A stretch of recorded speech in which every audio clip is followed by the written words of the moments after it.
O'tgan yili 24-noyabr kechda Urumchidagi Uyg'urlar to'plashib o'ltiraqlashgan Jishi Yongyan aholilar o'ltiraq rayonidagi bir binoga o't ketib, oz deganda 40 kishi o'lib ketishdek fojia yuz bergan edi.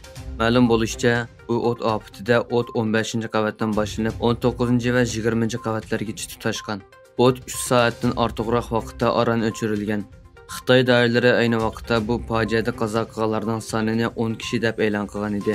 Holbuki voqeada oilasi bevosita ziyonga uchraganlarning bayonlari va ijtimoiy taratqularda tarqalgan uchurlarga asoslanganda, oz deganda 44 kishining qazo qilganligi ilgari surilmoqda. Ma'lum bo'lishicha, Urumchida yuz bergan o't ofati Xitoy hukumatining yuqumni nolga tushirish qamal siyosatiga qarshi namoyishlarning piltisiga o't yoqqan. Namoyishlar tezdan kengayib, oq qog'oz harakatiga aylangan.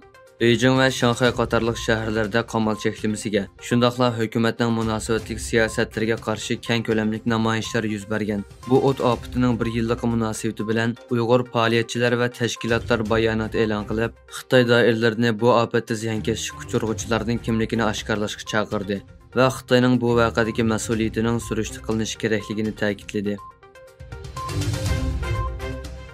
Xitoy Sharq Turkistondagi irqiy qirg'inchilik jinoyatini yoshirish uchun barliq vositalarni ishlatib, xalqaro jamiyatning ko'zini bo'yashga urinayotgan bo'lsa-mu, ammo Uyg'urlarning uylarini majburiy chekish, iqtisodiy jihatdan vayron qilish jinoyati davomli oshkorlanmoqda.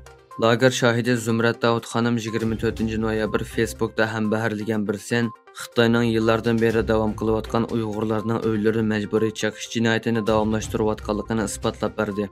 Senda dehqon chorvachilar tushlik tomoq uchun uylariga ketgan fursatdan foydalangan Xitoy rejimining dehqonlarning to'xu va qo'y-qola boqadigan baxmachilik uylarini chekib vayron qilayotganligi, radlik selingan bir qator uyning qisqa vaqt ichida xarobalikka aylanganligi ko'rsatilgan.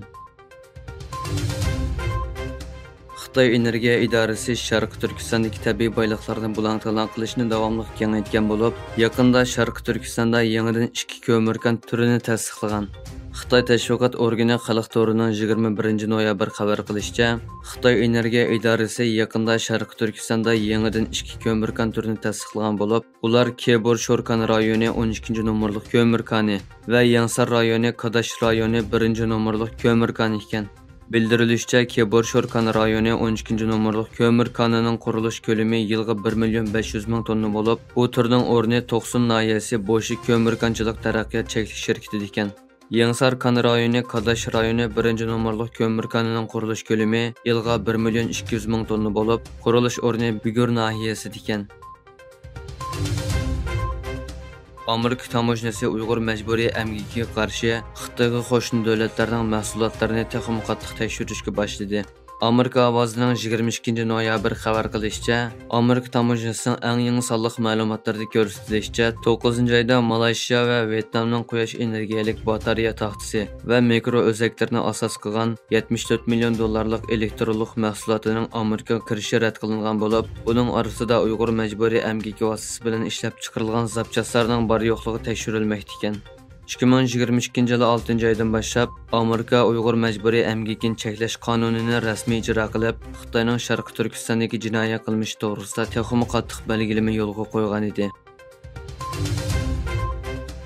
Rossiya bilan Xitoyning yuqori darajalik amaldorlarining Rossiya bilan Qrim tonel qurilish turini maxfiy muzokara qilganligi oshkorlandi. Washington pochtasi gazetining 24-noyabr xabar qilishicha, hukumat bilan munosabati bor Xitoy va Rossiya savdo organlari maxfiy suhbat o'tkazgan bo'lib, suhbatda Rossiyaning Qrimga tutashtirilgan dengiz osti tonel yasash masalasini muzokara qilgan. Bu suhbat Rossiyaning Kerik bo'g'ozidan o'tadigan 18 kilometr keladigan ko'rikning bexatarlik andishisi sababli o'tkazilgan bo'lib, bu ko'rik yaqinda Ukraina tarafidan 2 qatim bombardimon qilingan. Navbatda bu ko'rik urushda osonli hujum nishoniga aylanib qolgan. İsrailiya bilan Hamas o'rtasida hosil qilingan mahbuslarni almashtirish kelishimi doirasida bugun 42 falastinlik va 14 isroiliyalik mahbus qo'yib berildi. Bayonotga asoslanganda, Hamas bugun yana 14 isroiliyalik mahbusni topshirib berdi. Buning badaliga Tel Aviv hukumati Isroiliya turmalaridagi 42 falastinlik mahbusni qo'yib berdi.